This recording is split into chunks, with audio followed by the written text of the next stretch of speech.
বহরমপুরে অস্ত্র উদ্ধারের ঘটনায় উদ্বেগ প্রকাশ করলেন অধীর রঞ্জন চৌধুরী।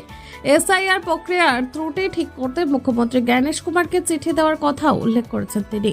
মুখ্যমন্ত্রী নির্বাচনী কমিশনের বিরুদ্ধে শীতকালীন অধিবেশনে কংগ্রেসের প্রস্তাবে ইন্ডিয়া জোটকে একজোটে হওয়ার আহ্বান জানিয়েছেন অধীর। পাশাপাশি রাজ্যপাল আমাদের গ্রাম প্রকল্প নিয়ে সমালোচনা এবং বিএলওদের উপর ওটিপি শেয়ারের চাপ তৈরি হওয়ায় অভিযোগ এবং পাশাপাশি বাংলা ঝাড়খণ্ডে জারি থাকা ইডির রেড নিয়েও প্রশ্ন তোলেন তিনি।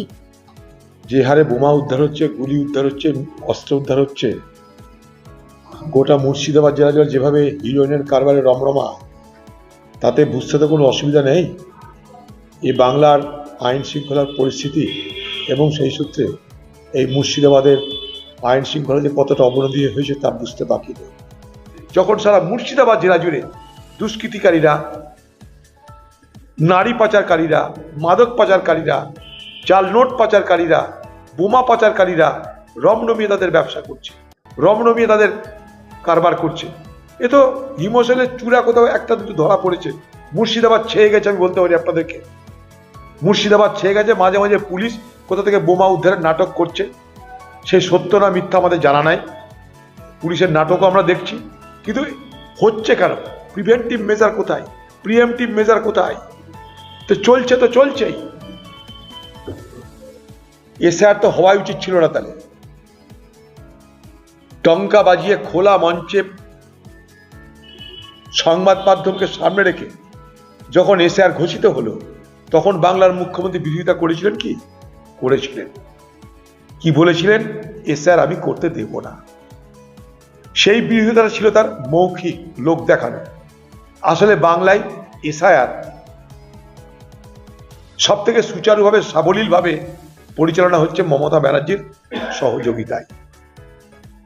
এটা বোঝার চেষ্টা করুন। মমতা ব্যানার্জি সহযোগিতা করেছে বলেই নির্বাচন কমিশন এসআইআর এর কাজ তারা এতটা করতে পেরেছে, তার জন্য নির্বাচন কমিশন খুশি, তাই বলছে। রাজ্য সরকারের সহযোগিতা ছাড়া এটা সম্ভব নয়, 1 নম্বর। 2 নম্বর, বাংলার মুখ্যমন্ত্রী যে বলেছিল আমি এসআইআর করতে দেব না, যে পার্টি বলেছিল রক্ত গঙ্গা বই দেব, তারা এখন এসআইআর যাতে ঠিক মতন হয়, যাতে তাদের দলের লোকের নাম নথিভুক্ত হয়, যাতে বিরোধী লোকরা জায়গা না পায় এবং পেলেও তৃণমূলের মাধ্যমে পায়, এর মধ্যে কিন্তু ভোট চলছে। কিরকম? এসআইআর করতে কেউ এলে আমাদেরকে ভোট দিবি তো তাহলে এসআইআর করে দেব। কে বলছে? তৃণমূল। দায়িত্ব নিয়ে বলছি, সব বিএলএ সব জায়গায় আমাদের তো নেই, তাদেরকে তো আসতে দেওয়া হয় না।